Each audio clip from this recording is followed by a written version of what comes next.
نحمده ونصلي ونسلم على رسوله الكريم أما بعد فأعوذ بالله من الشيطان الرجيم بسم الله الرحمن الرحيم ويعلمهم الكتاب والحكمة صدق الله العظيم۔ سامعین گرامی قدر، آج کی اس مجلس کا موضوع ہے مجدد۔ مجدد کی لغوی معنی ہے تجدید کرنے والا، اسلام کی اصل حقیقت کو اجاگر کرنے والا۔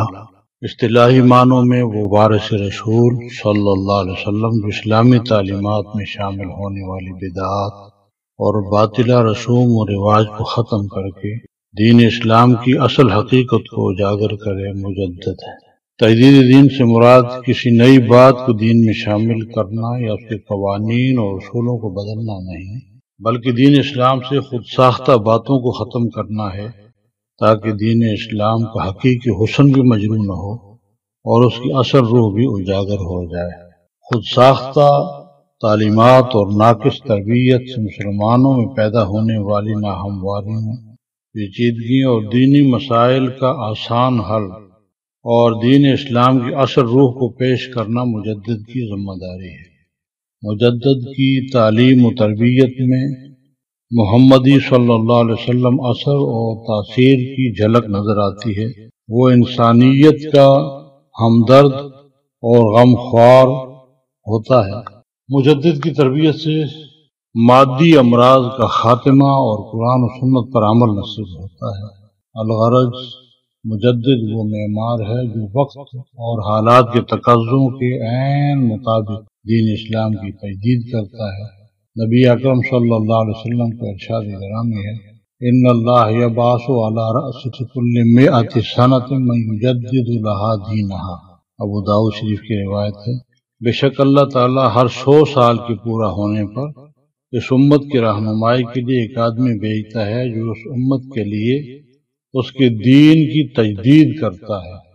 مجدد اللہ تعالیٰ کی عطا کردہ روحانی قوت اور حکمت و دانائی سے غفلت و انتشار و بدعملی کو ختم کر کے امت مسلمہ کو وحدت اور اتفاق کی رسی میں پرو دیتا، اپنی پاک سیرت سے دوسروں کی سیرت کو حسین بنا دیتا ہے اور دین اسلام کو ایک حسین، معطر اور خوشبودار پھول کی مانند زمانے کے سامنے اس طرح پیش کرتا ہے کہ ہر مسلمان اس کا شیدا بن جاتا ہے، عاشق بن جاتا ہے اور اس پر عمل کرنے میں فخر محسوس کرتا ہے۔ لہذا سیرت رسول صلی اللہ علیہ وسلم پر عمل کرنے کے لیے مجدد سے رہنمائی حاصل کرنا بے حد ضروری ہے۔ مجدد اولو الامر اور اس کی اطاعت مسلمانوں پر لازم ہے۔ تجدید دین ہر صدی کی ضرورت ہے کیونکہ مجدد دین اسلام کا پاسبان ہوتا ہے۔ بے شک دین مکمل اور نبوت ختم ہو چکی ہے، لیکن سیرت رسول صلی اللہ علیہ وسلم کا حقیقی محافظ مجدد۔ انتشار بدعات اور مادی امراض کے خاتمے کا خاکہ اور صلاحیت اللہ تعالیٰ مجدد کو عطا فرماتا ہے۔ مجدد کے زیر تربیت مسلمان نفاق، شر، بدعات اور فتنوں سے محفوظ رہتے ہیں۔ مجدد دین اسلام کا امین و محافظ اور حقیقی وارث ہوتا ہے۔ مجدد احکام خداوندی اور سیرت رسول صلی اللہ علیہ وسلم کا عینیدار ہوتا ہے۔ مجدد دین اسلام کی خستہ عمارت کو پختہ اور حسین بنا دیتا ہے۔ مجدد ابو الوقت اور تمام انسانیت پر یکساں شفیق اور مہربان ہوتا ہے۔ مجدد کی تربیت سے باغی نفوس محکوم اور غافل قلوب بیدار ہو۔ مجدد رحمت خداوندی کی دلیل اور زمانے میں قیام امن کا وسیلہ ہوتا ہے۔ مجدد کی تربیت سے لاپرواہی اللہ اور اس کے رسول کے احکامات سے بغاوت کی مترادف۔ مجدد وارث دین اور وارث قرآن اور وارث رسول صلی اللہ علیہ وسلم ہوتا ہے۔ مجدد کی تربیت کے بغیر امت میں امن و اتحاد اور اتفاق ناممکن ہے۔